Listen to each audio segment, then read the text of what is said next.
Hello and welcome to the RazCanine upload tutorial. I suppose that you already have VRChat Creator Companion installed on your computer. If it's not the case, click on the link under the video. It will install in the process the correct version of Unity required to upload an avatar.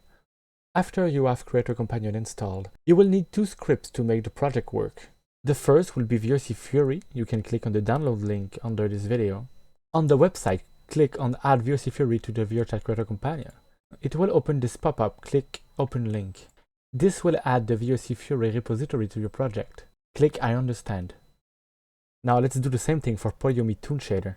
It will open this page. Click Add to VCC. And Open Link to repeat the process. Then the last thing you need to download is the RazCanine Unity package from the products page. Click on the download button here. Now open VRChat Creator Companion. On the top right of the window, click Create a new project. Select Avatar Project, give your project a name, then click Create Project. Now it is time to add VRC Fury and Polyomi Toon Shader to your project.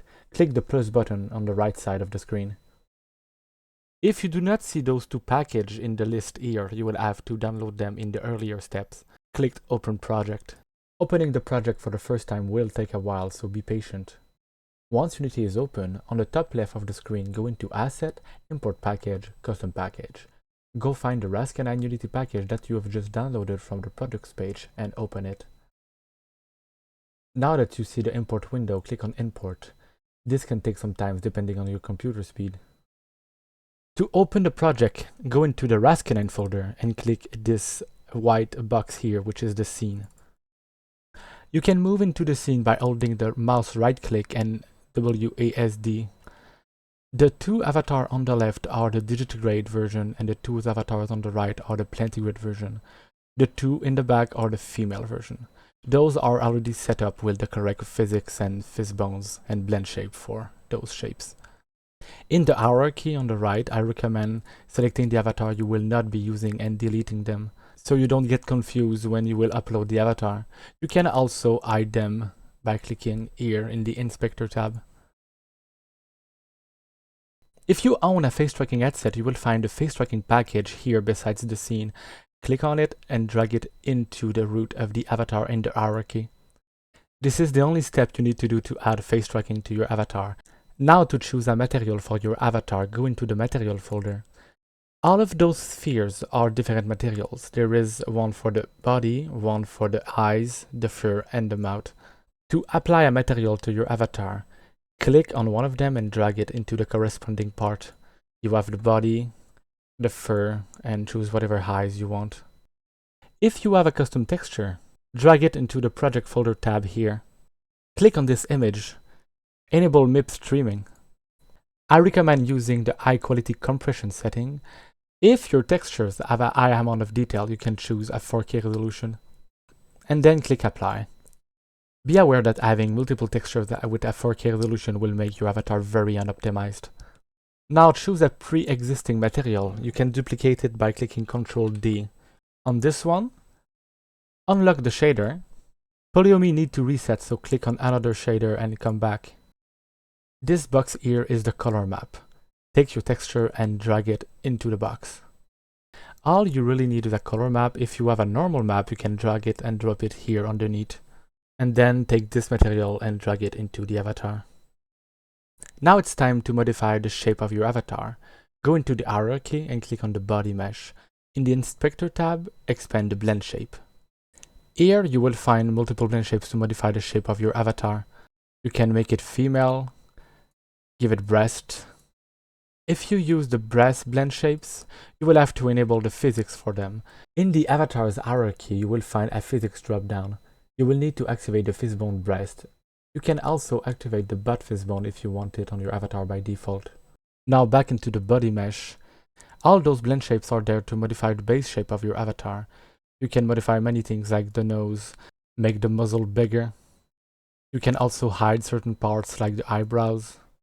If you decide to hide the whisker here, you will have to disable the fishbones into the physics tab. Now scroll down into the fur section. All those blend shapes are set into a particular order to hide them incrementally, so you can make multiple hairstyles.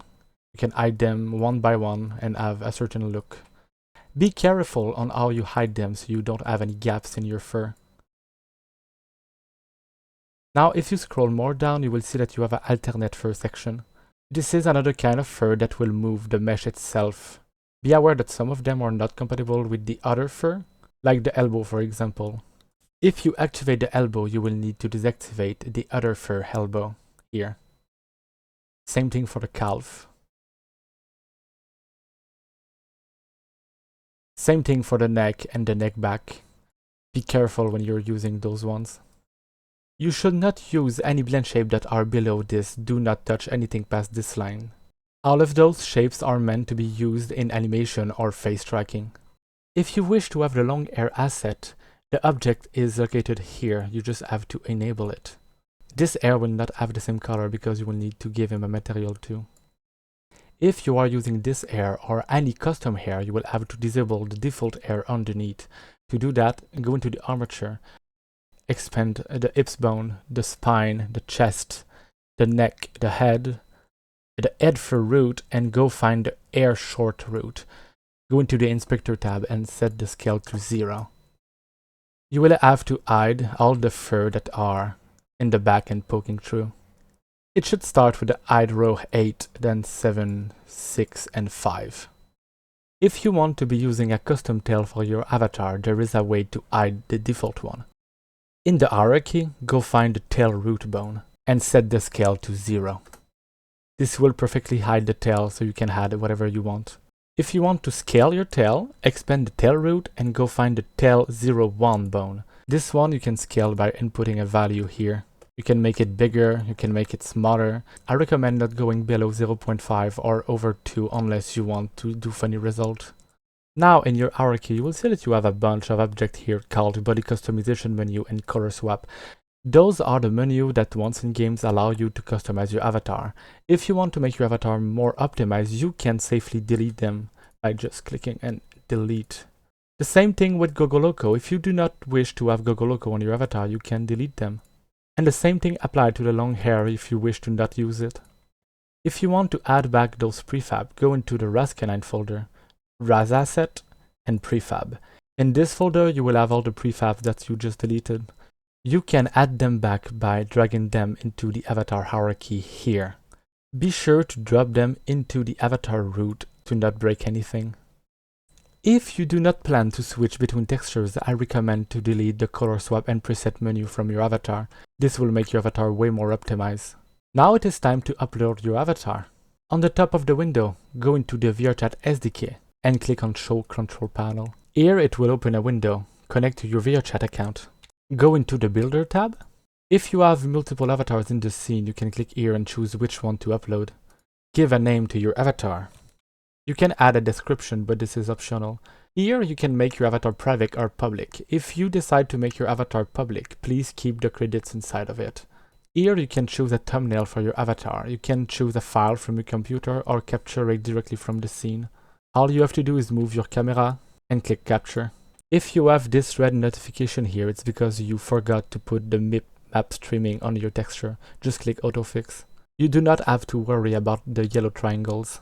Down the page, click the checkbox here, and then click Build and Publish. Poyomi Toon Shader will ask you to lock the material. Just click OK and it will do it automatically. Uploading an avatar can take up to 2 minutes, so be patient. Alright, your avatar is now uploaded and ready to use in the game. If you want to add any kind of clothings, follow these steps. Almost all clothings are installed the same way, but you should always follow the instruction provided by the creator itself. In this example, I will show you how to import the hoodie made by Morghus. Go into Asset, Import Package, Custom Package. Go find your clothing asset and import it. Open the hoodie folder. Here you have 2 prefabs for the hoodie. Choose the left one. Click on it, hold it, and drop it into the root of your avatar hierarchy. You will notice that the hoodie is clipping everywhere, but don't worry. Once in the game, it will fit perfectly. But if it's bothering you and you want to make it fit into Unity, expand the hoodie prefab, click on the hoodie, go into the blend shapes, and input the same blend shape as your body have. If you are using a custom tail for your avatar, do not use the first prefab, use the second one. This one has for difference that it does not have a shape for the tail, and it is not affected by the tailbone, so you can have any custom tails you want. You don't have to worry about the fluff that is clipping through because it will be hidden automatically when you enable the Hoodie. Those steps are the only things you have to do to import the Hoodie. Have fun!